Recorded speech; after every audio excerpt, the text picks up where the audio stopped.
All right, come on over here, John.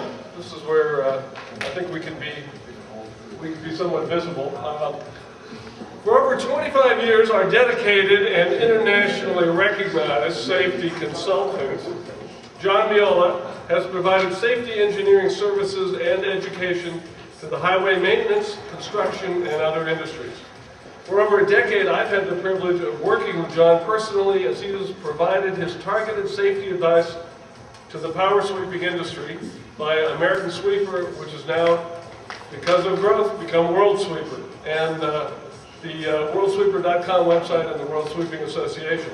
In addition, for the last year, John has been providing the members of the World Sweeping Association with a monthly safety bulletin designed to maximize the safety of those in our industry.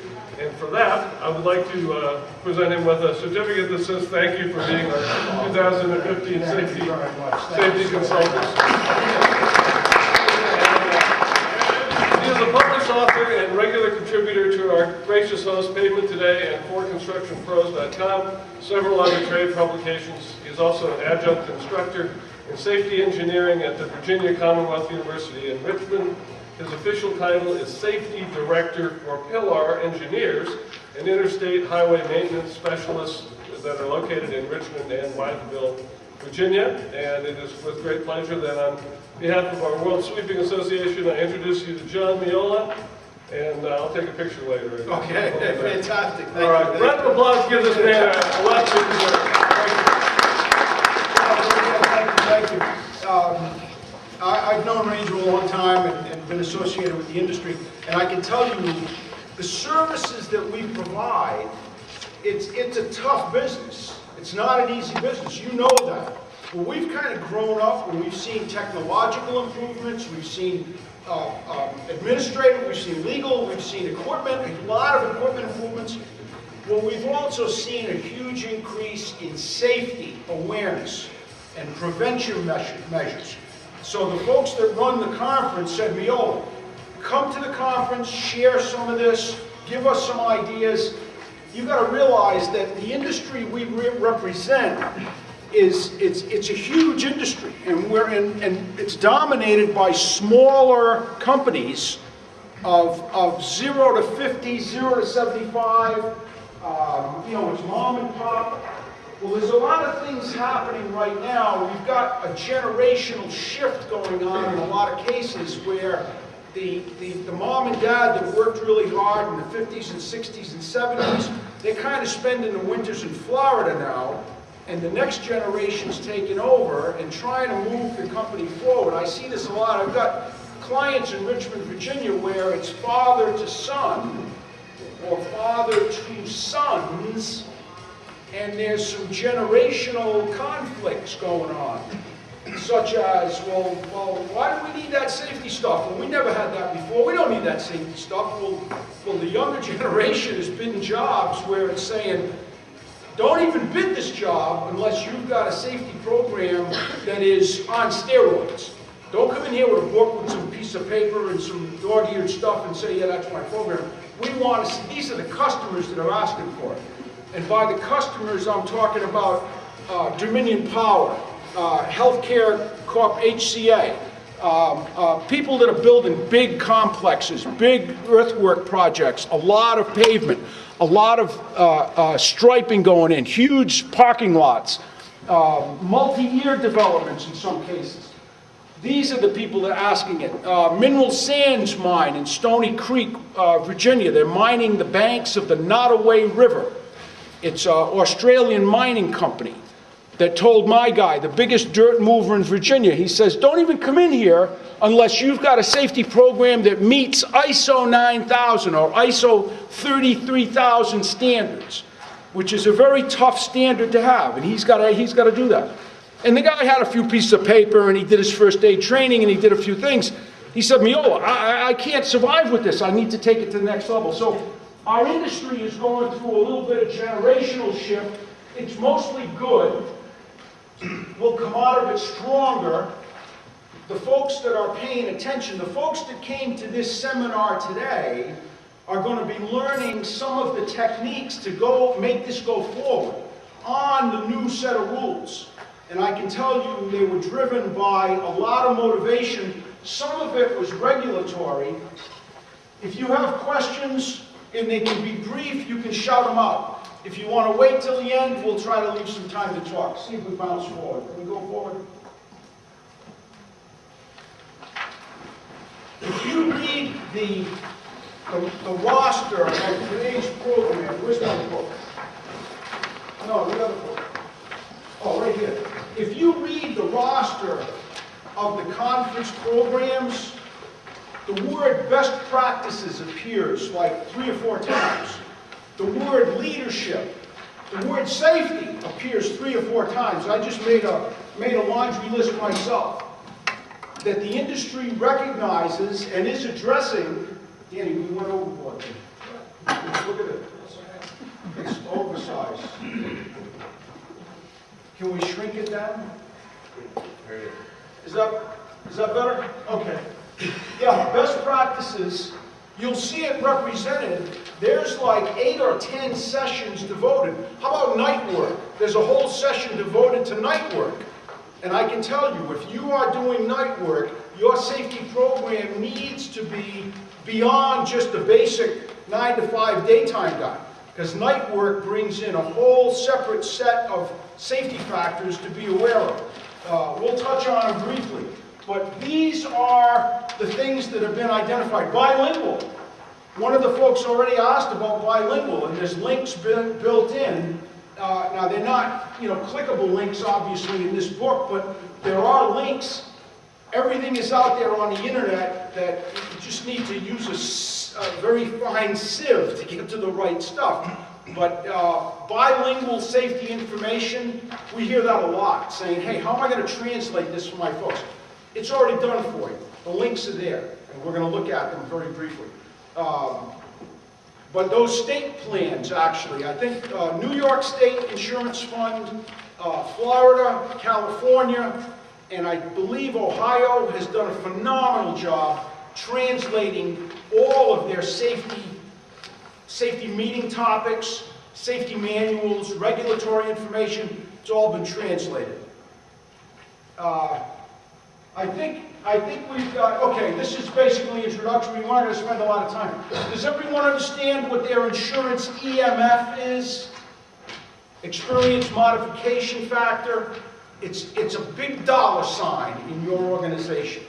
And the fewer accidents that you have and the fewer that you report to your insurance company, the lower you push that EMF, that factor.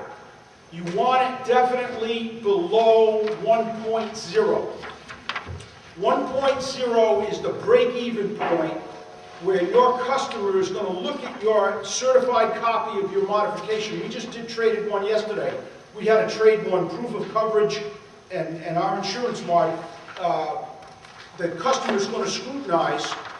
If your mod is over 1.0, it means you are paying more for your workers' comp insurance than you have to. It's because of your lousy experience. So the goal in life for the safety program, as one of the several goals, is to drive that mod down by you not having accidents and by you minimizing the cost of those accidents, which you can do in a lot of ways. And Meola, who's famous, I can tell you their website is pretty well composed, very actively edited. Ranger's exemplary from doing the job that we talked about earlier, saying join your trade association, join the group that's going to represent you. He stays on top of regulatory trends, of things affecting the industry, of contractors getting hosed by some client that didn't pay or went bankrupt or whatever, tries to represent, gives you a clue to what to look for. Now, if you're running a fleet of sweepers and that's your field, you want to be looking at that website. If you're in a different paving or whichever, you may have a different venue, but that's how you learn. Okay, back to what we were saying. Here's on your question for your safety meetings. Danny, did you skip a page? No, go back. Oh, yeah, okay, yeah. Yeah, that's it, okay. Yeah, right here, monthly safety meetings are minimum, what we said. See it, try to make it the same date, time, and place. Always try to get get a signature. If we're doing paving, sweeping, striping, the ante is a little higher, so we're suggesting weekly tailgate. On complex job sites, high hazard, we're saying daily or pre-work. And I can tell you, when the crane riggers were getting ready to make a critical pick, that meeting was right then at the site before they hoisted this thing off the ground. Task training, let's get one thing clear. A safety meeting is not safety training. Training is a specific, discrete interval of review of educational material that usually, presented in an educational format, usually with a lesson plan, usually following an outline, usually with a book or a manual. That's safety training. Say for example, OSHA requires operator training or a competency. Well, those are separate. That's not a safety meeting. A safety meeting is a brief exchange of information to confirm this is our plan, this is what we're going to do, this is what's coming up. Hey, it's getting cold. It may talk about seasonal, but it is not safety training. Safety training is a separate little adventure that you have to do in some cases. It doesn't need to be complicated. It doesn't need to take a day. You can do most safety training. Most of the training for our industry, you can do officially in an hour. If you have a plan, and you have some materials, maybe you got a YouTube video, an hour. 2 hours tops. Anything more than that, and they're kind of going overboard. Fall protection, confined space entry. Okay, those are half-day courses. At the action level, here's a safety tip. A lot of people lose sight of this. Most of the safety regulations up there, we talked about lockout, tagout, HAZCOM to some extent, those are action level standards. But let's say, for example, you never in your life are going to go into a confined space. Well, obviously, you don't need to do confined space entry training because your work stated mission, we ain't going to no confined space. Well, I'll agree with you only so far on that. And I'll say, okay, fine. You don't need to do confined space entry training. What you should do, and have a chapter in your book on, is what is called confined space awareness training. The key word here being awareness. And the awareness is basically a one-page little speech that says, guys, if we see a manhole and it's open and there's a $100 bill at the bottom of the manhole and you can see it, I don't want you going in that manhole. And if you're going to open the door of that Connex box where we store the fertilizer and it's 100 degrees in July, I want you to wait till that box airs out before you go in there. That's called awareness training. To educate your people on what can be a confined space. Silos, vaults, any underground. Doesn't have to be underground. It could be above ground. Silos, grain elevators, any of this stuff. Anything that could be a confined space, you need to electrical vaults. We had one to go across a bridge down in the Florida Keys where our guys would freak out because they wanted to shut all the power off. And they call the guy to say, hey, come and shut the power off before we go in here. And we'd like to see a tag on the switch. And the guy in the Florida Keys, he goes, I'll stop by on my way to work. I'll stop by on my way up to the store. I'll shut it off. And they're going, Meola, he didn't even put a tag, there's a lock, nothing. I said, well, you don't go in there until we're sure. So this is the awareness. Anyway, that's the different level. Now there's awareness level for fall protection. Jethro, you don't go up over 6 feet or you'll lose your job. 6 feet is the action level for fall protection. Certain kinds of confined space. Something that you do not plan to do. You don't have to spend a day or half day training on it. But if it's on your horizon in any shape or form, it behooves us to at least say, look, we did awareness level training on this. Think about it. When something bad happens involving this, you at least want to be able to point to, now if it's a kid at the bottom of the manhole, you know, we're going to make some decisions. You know, we never say never in this business, but I can tell you most people that get in trouble going in confined spaces, the guy who's in there, he's already dead. The other people that get in trouble is the would-be rescuers that try to go in and be the cavalry and the heroes. That's the number 2, 3 fatality in the same space for the same reason. So awareness training, very important. Yeah, I'm going to give you a couple of safety tips. Hot asphalt, tack coats, hot stuff. They got this stuff out here now. It's called water gel burn blanket. There's a couple of different, that's one commercial grade. There's 3 or 4 different. That one little, they're little packets. Anybody use them? Have them on their first aid kits? Make a note, ask your first aid guy, water gel burn blankets. It is a very effective burn reduction, heat removal. It's like the reverse of antifreeze. It removes heat, cools, pacifies, germize the burn it, what do you call it? Antiseptic, yeah, for the burn. Use that in your safety meeting. It's a good topic. It raises the awareness of burn prevention. If you're dealing with any form of hot. What? Striping companies, thermo. How many guys have been burned? Good, good. Well, you bring that into your program and say that if somebody's got that right down across, you know, sensitive skin area, you put that. It not only helps minimize the burn, removes heat, minimize the burn, no scarring, less tissue loss, less pain and suffering, less of a reason that you got to report this and go through whatever. So very important. And what it does, a lot of this stuff, certain kinds of PPE and safety gear, it raises the awareness.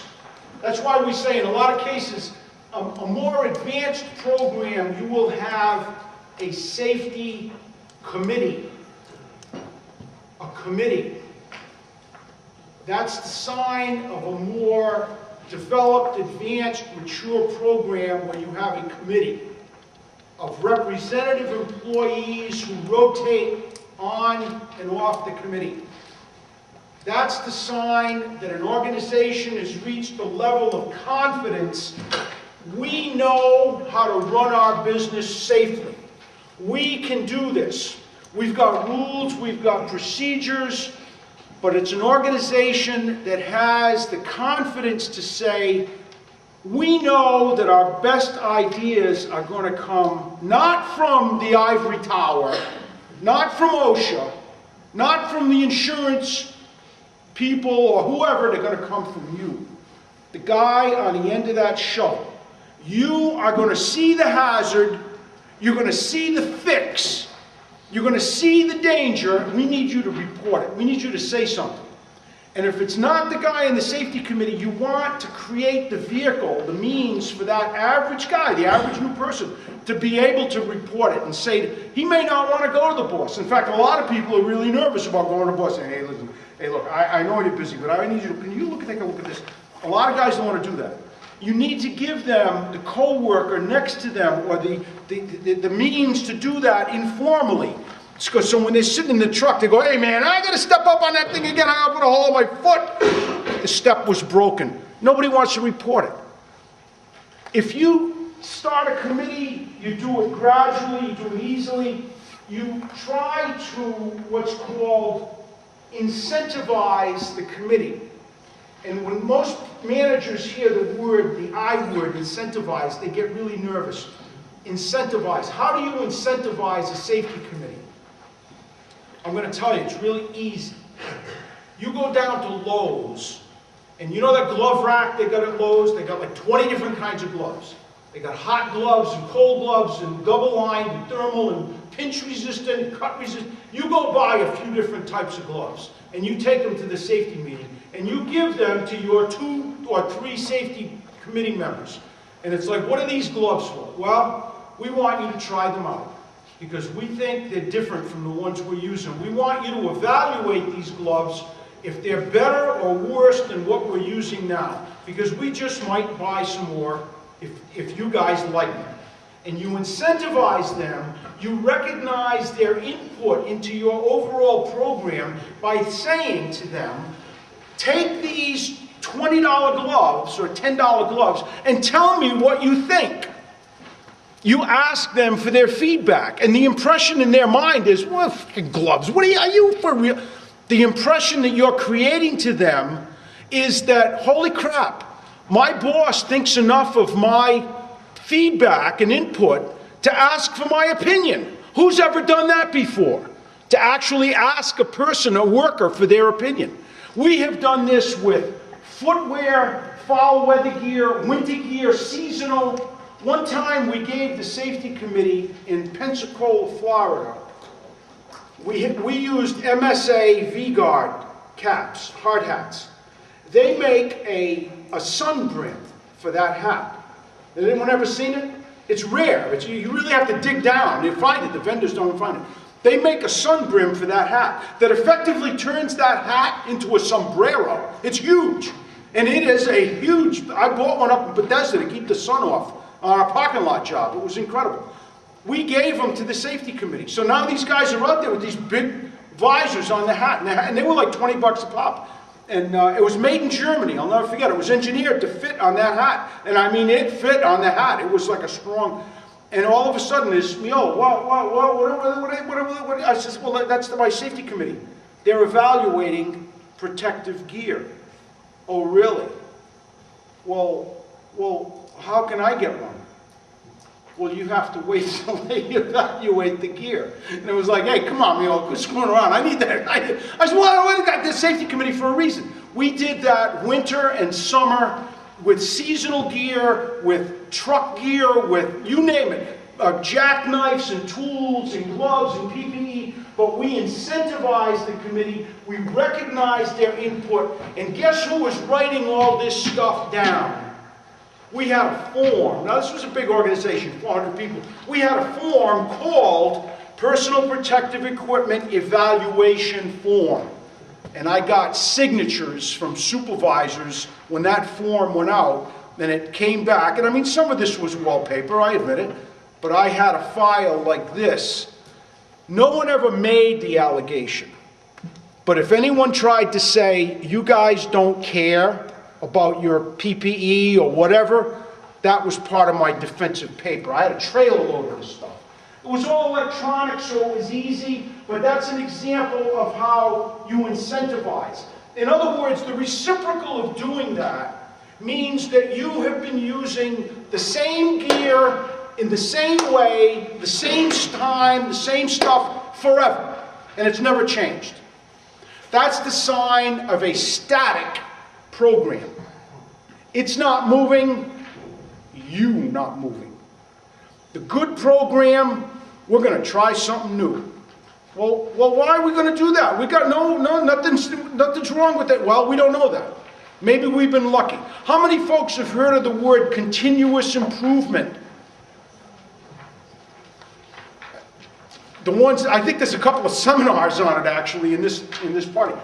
But that's where most programs should aim. If you want to aim for the highest goal, is continuous improvement. It sounds kind of exotic, but it's really not. All it means is that you talked about something that was not in the book. The number one complaint I hear about safety meetings, tailgate safety meetings, is this crap is boring, it turns my guys off, it doesn't apply to them, why do I got to do it? It means you're just picking the wrong channel to read from. You're watching Fox News. You should be watching something more intellectual. You should be picking something that's more... I know, I'm just kidding. You should be picking something more... Here's another tip. Here's a safety tip for you. A lot of this stuff, we all buy insurance. You call up your insurance guy and you say, hey, I need you to come by here next week or next month, whatever. Give them a date, place, time, or coordinate. I need you to come by here because I'm having a safety meeting and I hear that you're an expert on defensive driving. And I've got a bunch of guys driving. I want you to come by here as my guest speaker. And I guarantee you, the list of excuses that you will hear of why that person can't do it is going to be legendary. The moral of the story is you say, listen, I'm paying you a lot of money. Go find me somebody from that insurance company that can come in here and make the speech on defensive driving. I don't care if you come in, show a movie, read a book, do whatever. I just need a guest speaker in here for my meeting. Okay? What's the message to your guys? Oh, well, who's this guy? Well, I don't know, he's from the insurance company. Well, why is he here? What's he going to talk about defensive driving? Why, is something wrong with my driving? No, your driving's really good. We don't want anything wrong with your driving. And by the way, do what this guy says. When hopefully he's going to say, stay back from the vehicle ahead of you, backing. Okay, how are we doing on time? Got 5 more minutes, but... What? It's not 8 o'clock yet. We should be 8 o'clock. He's going to come in and change his video again. Here, look, I got to write this down. I got to cover some stuff real quick. We don't have time left. You need to remember this. The number one cause of the worst losses in the vehicle, get this, in the vehicle and on the ground, the number one of all time is summarized in very, oh, he did bring me one. Feature this. The number one worst ever. I never, what? Them. Sold them. Thank you. Who's the genius that said that? I never saw them. Do you understand the implication of this? Followed by, they came out of nowhere. Those are the two. I wish I could laugh with you. We had forensic crash investigators that worked for us. Florida Highway Patrol, 28-year veterans that taught us the lesson. That said, Meola, the number one statement, and when we did incident response, these were not fender benders. These were multiple crashes with dismemberments and incinerations and just horrible stuff. Right here. I never saw them. The number one statement. Okay? Let's try to learn from this. Let's learn very valuable lessons. Basically, 2 lessons you need to learn on this. Number one, our vehicles. Remember we said we're going to drive a lot. You need to remember a couple of things. Write it down. So daytime running lights. Daytime running lights. The absolute number one defensive driving, passive defensive driving measure that we will take. So daytime running lights. So if you've got them on the vehicle, they're called automatic DRLs. If not, you need to be grooming your drivers to flick the switch, okay? This makes your vehicle conspicuous under all lighting conditions. And depending where we live, Florida, thunderstorms, daytime, whatever, we need to have that here, okay? Let's switch gears a minute because now we're not driving anymore. Now we've arrived at the job site. We're backing into the lot. We're unloading our equipment. We're moving around. We're getting into off the city streets. What have we got now? Boots on the ground. Where's our, we're going to bring the high vis. Who's got high vis? No high vis in here. How many folks are using ANSI? Class, whatever, what?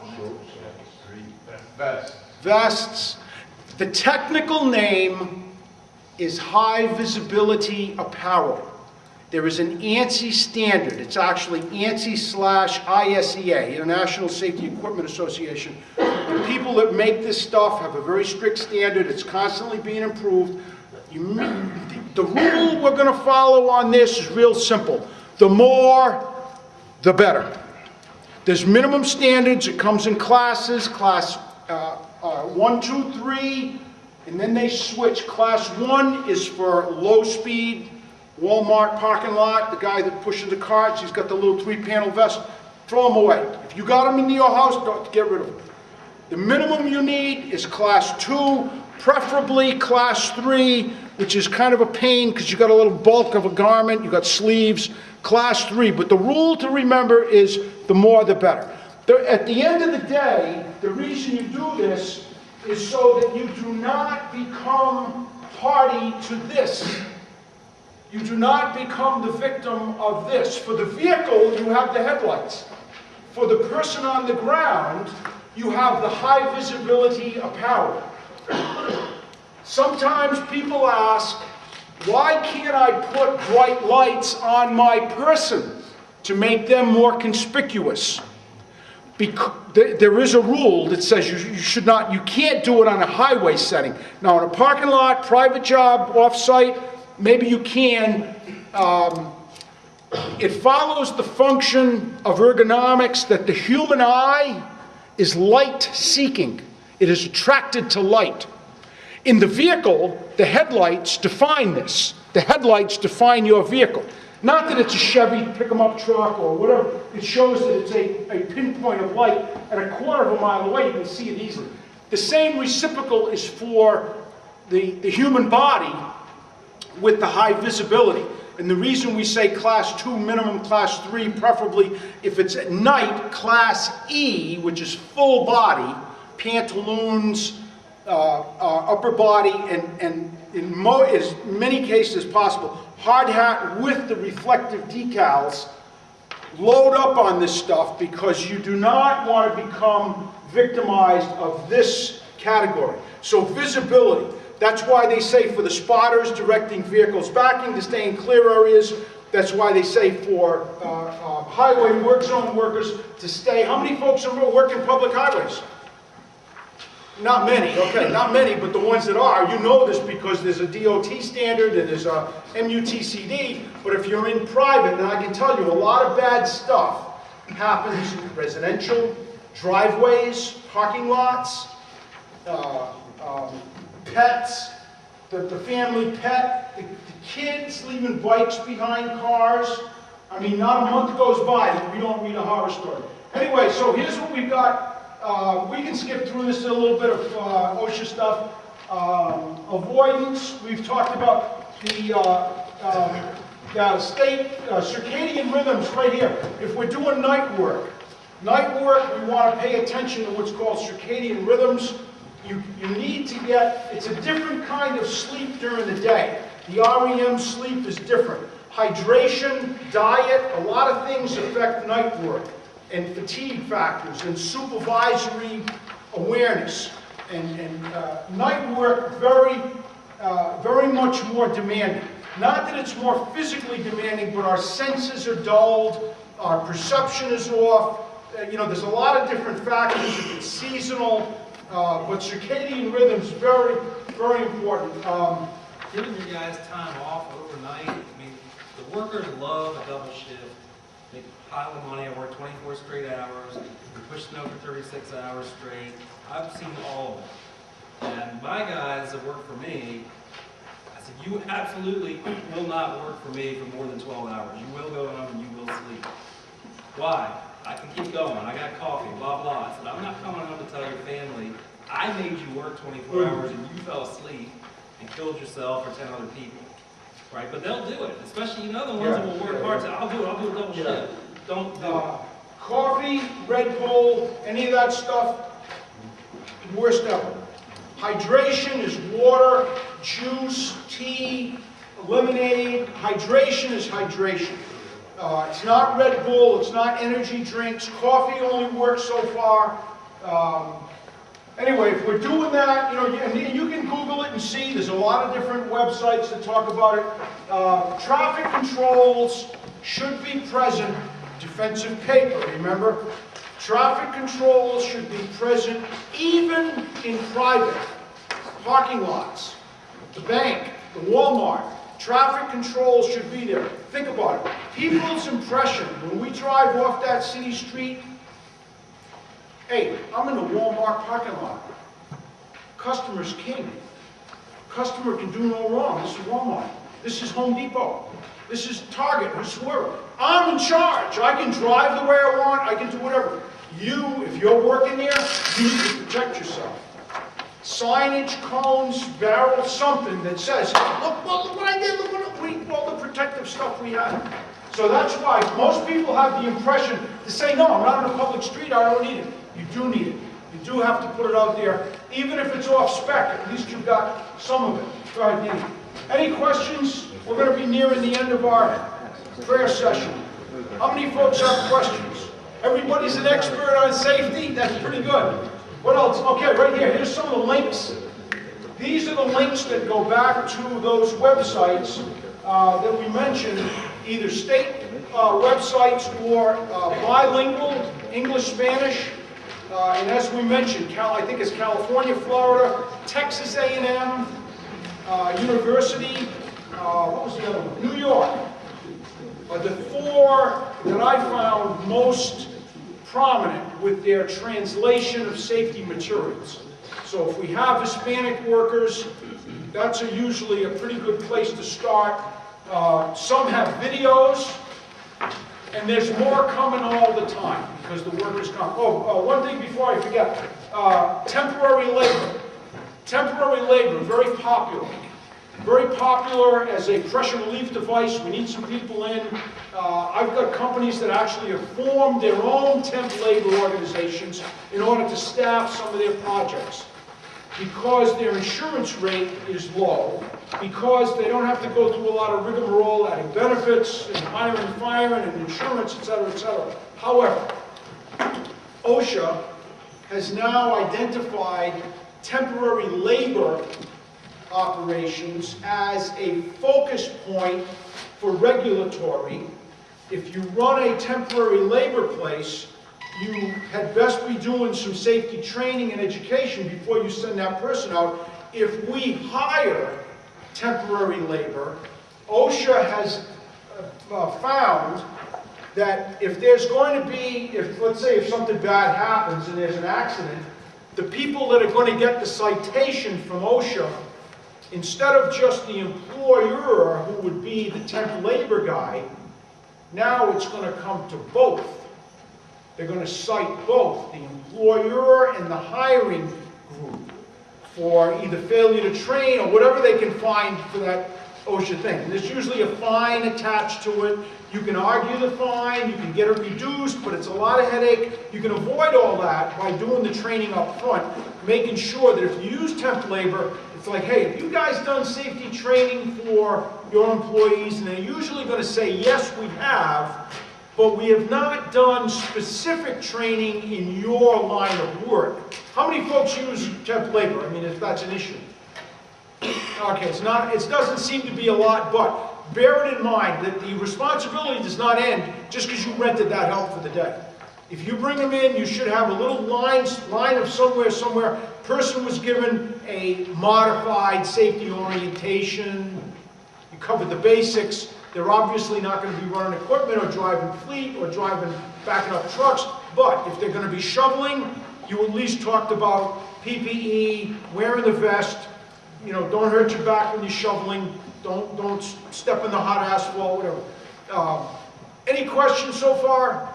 We have covered a lot. Normally the information we've covered would have been a 4-hour, half-day safety seminar. So we condensed it into an hour and a half. In other words, my vocal cords are going to be on vacation for the next 2 weeks. Are there any questions? Does anyone have any? If you want more information, feel free to send the complaint form over to the... We've got some paper up here if you want to get in touch with us. Oh yeah, we do this, we advise people all day long. So if you need help, you know, give us a holler. John will happily come to your job site and do this whole song and dance for the guys that need to hear it, the crew guys, the big bosses, whoever needs to hear it, and he does it at the level that they need it. He's been my safety guy for 12 years, taught me all this stuff, and it's real. It happens. I learned a lot over the years, and a lot of it's psychology. And the safety program that I learned about when I started in the business 20 years ago on site work, it was minimal. You know, you just showed up and did what you were told to do. It's progressed over the years to prevention, not just tracking. So he's really on top of things. I've been doing the work for a long time. Questions you have now, you want to talk amongst yourselves, and the best ideas come from you guys. And yes, we did it that way and it worked, and no, it didn't. But grab one of these handouts, grab our cards, track us down wherever. We'll be here at least tomorrow afternoon. Very good. Thank you, folks, for being a good audience. Appreciate it. Okay.